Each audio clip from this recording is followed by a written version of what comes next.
How's it going, everyone? Welcome to this week's Q&A. So like any other week, if you want a chance at one of your questions being answered, make sure you do drop a comment down below and I'll answer that question either in that comment or in next week's Q&A, or I'll make a dedicated video to it. So with that being said, let's go ahead and get started with the first question. And it is, why does Honda make these radars so easily accessible? Makes it easy for the techs, obviously, but also makes it easy for the thieves to steal. So most commonly stolen radars we see are on the 10th generation Accord, which you literally pull out the little cover, just pop it out, and they a lot of times also break the connector doing so. Also, the one that we're seeing a lot of are the previous generation CRVs and the current generation CRVs as well. So anything 2017 and up, they are unfortunately being stolen at a high rate. And again, you pop out the covers and the radars just simply pull out. On the new ones, you actually end up breaking part of the grill. We've seen two of the 11th generation Accords as well being stolen already at my local dealership. And sometimes that insert or bracket it sits into is part of the grill.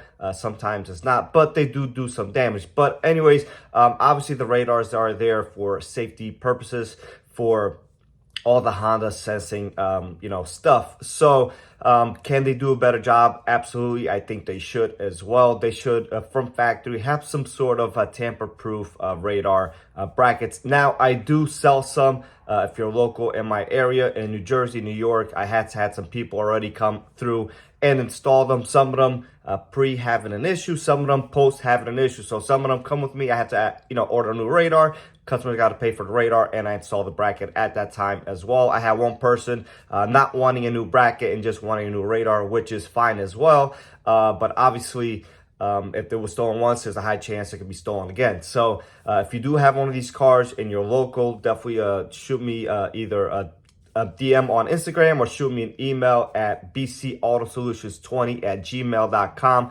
and get one of those installed before it costs you hundreds of dollars. If you have the newer version of these cars, so the newer CRVs or the current Accords as well, some of them can go up to almost $2,000 just for the radar itself. So obviously very expensive, and goes to show you why people are stealing them when they get into accidents.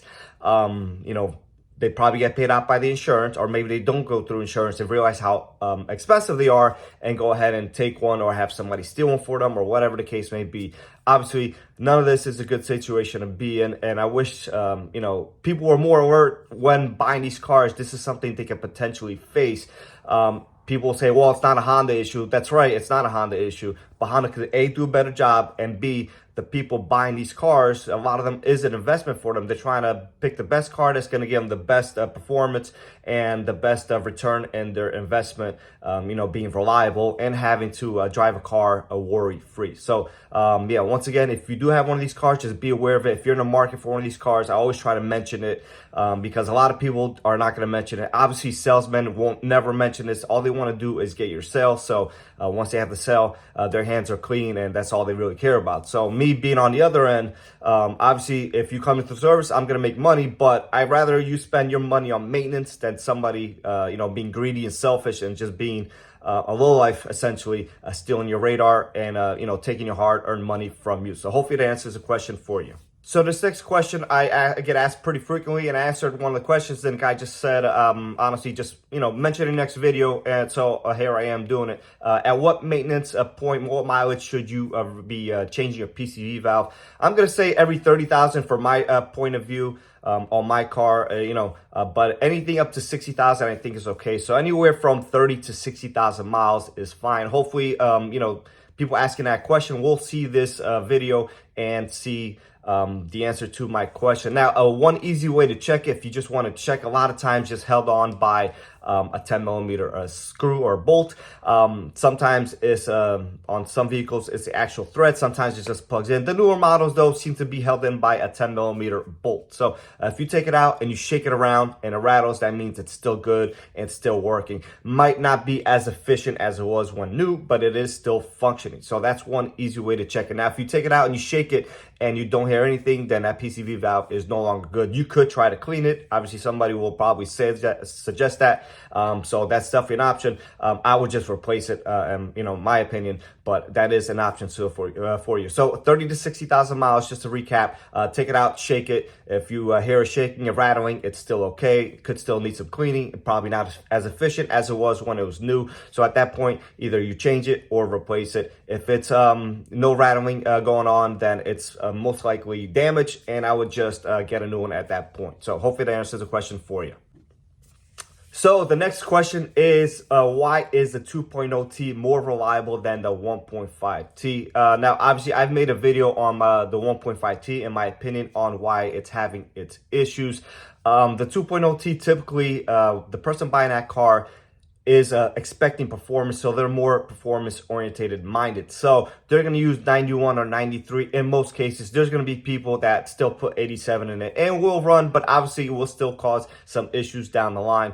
But the sample size is also a lot smaller. There's a lot more 1.5Ts than 2.0Ts. So we're going to see a lot more issues on the 1.5Ts just by numbers itself. So once again, with the 1.5T, I made a specific video on it. I'll link it in the description below on why it's having its issues and why it will continue to have its issues. On the 2.0T, once again, more performance orientated. People use better octane. They also maintain them more aggressively versus your average commuter that is buying the 1.5T. So that is a part of the major reason why I think the 1.5T will continue to have its issues, along with some design engineering flaws that it has versus the 2.0T, which is just a much more solid engine to begin with, and the consumer is also a lot more performance and maintenance oriented. So hopefully that answers the question for you. So this next question I get asked pretty constantly as well, and it is why some of these vehicles have some slow engagement at times, especially when a vehicle is still cold, and that is just to protect the transmission from self-destructing or causing issues down the line. So imagine you start the vehicle and has a high idle, and you engage it, the transmission right away, whether it'd be a reverse or drive. And this is going to be, in most cases, the push start buttons. We do see some with the levers as well. And again, it is just to protect the transmission. And as long as it's not giving you a jolt when putting it to drive or reverse, and this is a normal application. Let's say you put in drive reverse and you're revving it, and all of a sudden it gives you a jolt because the transit gauge, and obviously that's going to be because you're revving the engine. Now, if you're putting it to drive and you have to wait a second or two before you feel the engagement, that is normal. Obviously, if there's like a 10-15 second engagement delay, then you have something bigger going on and you need to get it checked out. But it's just to prevent from the trans from self-destructing. Especially, we see a lot of issues when people back in the day used to get stuck in the snow and they'll constantly go reverse drive without the vehicle being completely stopped or the wheels from turning or the movement of the vehicle. And obviously that will cause issues to the transmission. So I think Honda's doing this along with some other manufacturers to really just, protect the longevity of the transmission. And like this, we won't have any issues or as many issues as we used to as far as that goes. So hopefully that answers the question for you. So another question I get asked pretty frequently, and are manufacturer's warranty worth it? This doesn't apply just to Honda or Acura. This applies to all of them. And absolutely, if you're looking to buy a new car, I recommend a manufacturer warranty on any of those cars. These cars are very technically advanced. They have a ton of features, especially something high end with all these, accessories, these features, these monitors that are huge, anything of that nature. Any one of those items breaks, that warranty will pay itself with one of those items. So in most cases, obviously, if it's covered under number warranty, that's great. But if you're purchasing these vehicles and you're keeping them long term, one single item breaks, and that will 9 out of 10 times pay for that warranty purchase price in one shot. So I highly recommend it. Stay away from anything aftermarket warranty related. Those things end up costing you more money than it's worth it. And a ton of times people will get these warranties and have all these disclaimers that X failure is failed because of maintenance, and it's maintenance, not really a technical failure, and it just gets complicated. We deal with them all the time to send adjusters out and they deny the claim. So Honda Care, Acura Care, they're not going to deny your claim unless if your car is modified and that modification cause that damage. So again, if you're in the market for a new car, especially something high end, something you're going to keep long term, absolutely it's worth it. You could put it a lot of times into your financing bill, so you could break that down. You don't have to pay it in one shot, as long as the price is fair. Do some shopping around and just make sure you're getting a fair price for that warranty extension. So hopefully that answers the question for you. So last question of the week, and it is just some tips on when purchasing a used vehicle. If you guys want, I can make a dedicated video to this question, although I'm just going to give you some tips and some things that you should be doing. First of all, you should definitely be test driving a vehicle. You want to make sure you're comfortable in that vehicle. You have no noises, no vibrations, no rattles. The power is adequate. The brake pedal feel is good. Everything for that is comfortable. You're comfortable getting in and out of it. So whatever the case may be, you want to make sure you're comfortable with that vehicle, and that vehicle is exactly what you expect. You don't want to finance it, go home, drive it a couple days, and they're like, it's not really what I thought it would be. So that's number one. Number two, if the vehicle is used, make sure you're taking somebody that knows what they're looking at, even if you have to pay somebody to be there. So somebody that is brand specific, like myself, Honda or Acura or anything else. If it's a BMW, take somebody who is BMW specific, and they have that mindset of what to look for that vehicle. They know what to look for and common failures with that particular vehicle. So somebody that knows what they're looking for. Obviously, if it needs tires, great, you can bargain that. But real issues that you may miss, common issues, mounts, bushings, struts, whatever the case may be. Third of all, again, this technician or person you take with you, have them bring a scanner and make sure that the OBD2 monitors are set. If they are not set, that means A, the battery died, or B, the car has a check engine light, trans light, whatever the case may be, and that dealership or owner or whoever's trying to sell you this car cleared the light and the intent to sell you the vehicle. And once you're gone, you're gone. The check engine light comes on a day or two later. And, if it's at a dealer, you'll probably be okay. You go back to them. You'll probably get some sort of a reimbursement for the repair.